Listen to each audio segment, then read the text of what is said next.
నమస్తే అన్న, అందరికీ నమస్కారం. కువైట్లో రేపు 29వ తేదీ నుంచి 13 రోజుల పాటు అంటే ఆగస్టు 10వ తేదీ వరకు కువైట్లోని ప్రజలు చాలా జాగ్రత్తగా ఉండాలి. కువైట్లో కొత్త సీజన్ ప్రారంభమవుతూ ఉన్నట్లు ఆల్ ఉజైరీ సైంటిఫిక్ సెంటర్ ప్రకటించింది. ఆగస్టు 10వ తేదీ వరకు కొనసాగే 13 రోజుల ఈ కాలంలో నిరంతరం అధిక ఉష్ణోగ్రతలు, తీవ్రమైన భూతాపం ఉంటాయి. సాంప్రదాయకంగా ఈ కాలాన్ని జంబ్రత్ ఆల్ ఖైద్ అని చెప్పేసి పిలుస్తారన్నమాట.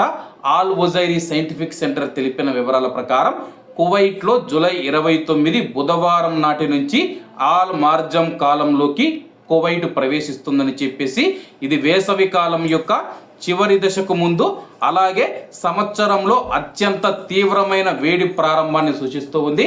అంటే కువైట్లో చివరి దశ ఏదైతే ఉందో వేసవి కాలం చివరి దశ, దానికి ప్రారంభానికి ముందు 13 రోజుల పాటు ఈ యొక్క కొత్త సీజన్ ఉంటుందని చెప్పేసి, ఆగస్టు 10వ తేదీ వరకు కొనసాగే 13 రోజుల ఈ కాలంలో నిరంతరం అధిక ఉష్ణోగ్రతలు ఉంటాయని చెప్పేసి కువైట్లో ఉన్న కువైటీ పౌరులు మరియు ప్రవాసులు జాగ్రత్తగా ఉండాలని చెప్పేసి ఆల్ మార్జం కువైట్ వేసవి కాలంలో ఒక కొత్త దశను సూచిస్తూ ఉంది.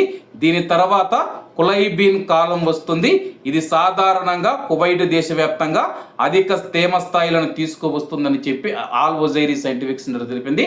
అధిక తేమ అంటే కానీ ఋతుబాను తీసుకువస్తుందని తెలపడం జరిగింది. ఆ తర్వాత వచ్చే సుహైల్ కాలం తీవ్రమైన వేసవి కాలం యొక్క వేడి తగ్గుముఖం పడుతుందనడానికి మొదటి సూచనగా ఉంటుందని చెప్పేసి, జూలై 30 గురువారం వార్షిక ఖర్జూరు పంట కోతకాలం ప్రారంభమవుతుందని చెప్పి ఆల్ ఉజైరీ సైంటిఫిక్ సెంటర్ ప్రకటించింది. ప్రస్తుతం కువైట్ దేశంలో ఉన్న ఏవైతే ఖర్జూరు చెట్లు ఉన్నాయో వాటి యొక్క కోతకు సంబంధించి జూలై 30 గురువారం నుంచి ఖర్జూర కోత ప్రారంభమవుతుందని చెప్పి ప్రకటించింది. కాబట్టి ఈ యొక్క కాలంలో కువైట్లో ఉన్న ప్రజలు చాలా జాగ్రత్తగా ఉండాలని కోరుకుంటూ, అందరూ బాగుండాలి, అందులో మనం ఉండాలి. అందరికీ నమస్తే అన్న, జై హింద్.